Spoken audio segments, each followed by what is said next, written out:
যারা যারা চায়না জাল দিয়ে মাছ ধরে তারা দেখেন চায়না জালের ভিতরে কি অবস্থা রে ভাই, এতগুলো সাপ ঢুকছে একটা জালের মধ্যে। আমি এরকম কোনোদিনও দেখি নাই, আমি দেখে তো অবাক। ওরে ভাই রে ভাই, দেখেন দেখেন কি অবস্থা, অবস্থা দেখছেন।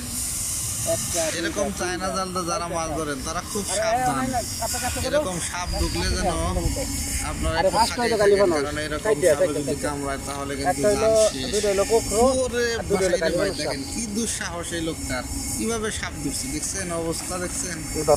ভিডিওটা ভালো লাগলে আমার চ্যানেলটাকে ফলো করে দিবেন, লাইক দিন, শেয়ার করে দেখে দিন মানুষকে চায়না জালের ভিতরে কিরকম সাপ ঢুকছে। বুঝতে পারছেন? ওরে ভাই রে ভাই, কি অবস্থা, কত লাগে রাত্রে ভাইটা তুই গেছিল আলা সকালে দেখা হইরে রইছে তুই ফরছে দে, তুমি দেখে ভয় পাও নাই? ভয় পাইছি না, এই লাগি তো ফোন দিছি আমি আপনারে। ও আচ্ছা আচ্ছা, কিভাবে ধরছে জায়গার নামটা কি? জায়গার নাম হলো ইলুমদি, এটা তো বিল, ইলুমদির বিল। যারা যারা চায়না জাল দিয়ে মাছ ধরেন তারা দেখেন চায়না জালের ভিতরে কি অবস্থা রে ভাই, এতগুলো জালের মধ্যে। আমি এরকম কোনোদিনও দেখি নাই, আমি দেখে তো অবাক। ওরে ভাই রে ভাই, দেখেন দেখেন দেখেন কি অবস্থা, অবস্থা দেখছেন।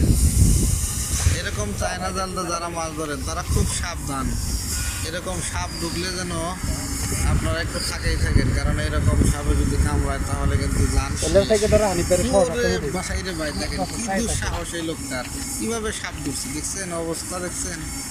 ভিডিওটা ভালো লাগলে আমার চ্যানেলটাকে ফলো করে দিবেন, লাইক দিন, শেয়ার করে দেখে দিন মানুষকে চায়না জালের ভিতরে কিরকম সাপ ঢুকিচ্ছে। বুঝতে পারছেন? ওরে ভাই রে ভাই, দেখছেন কি অবস্থা। ওরে আল্লাহ রে আল্লাহ, এরকম সাপ আমি বাস্তবে তো মনে হয় দেখি নাই। আর এটা তো দেখেন 4টা সাপ এক লগে কিভাবে ধরছে।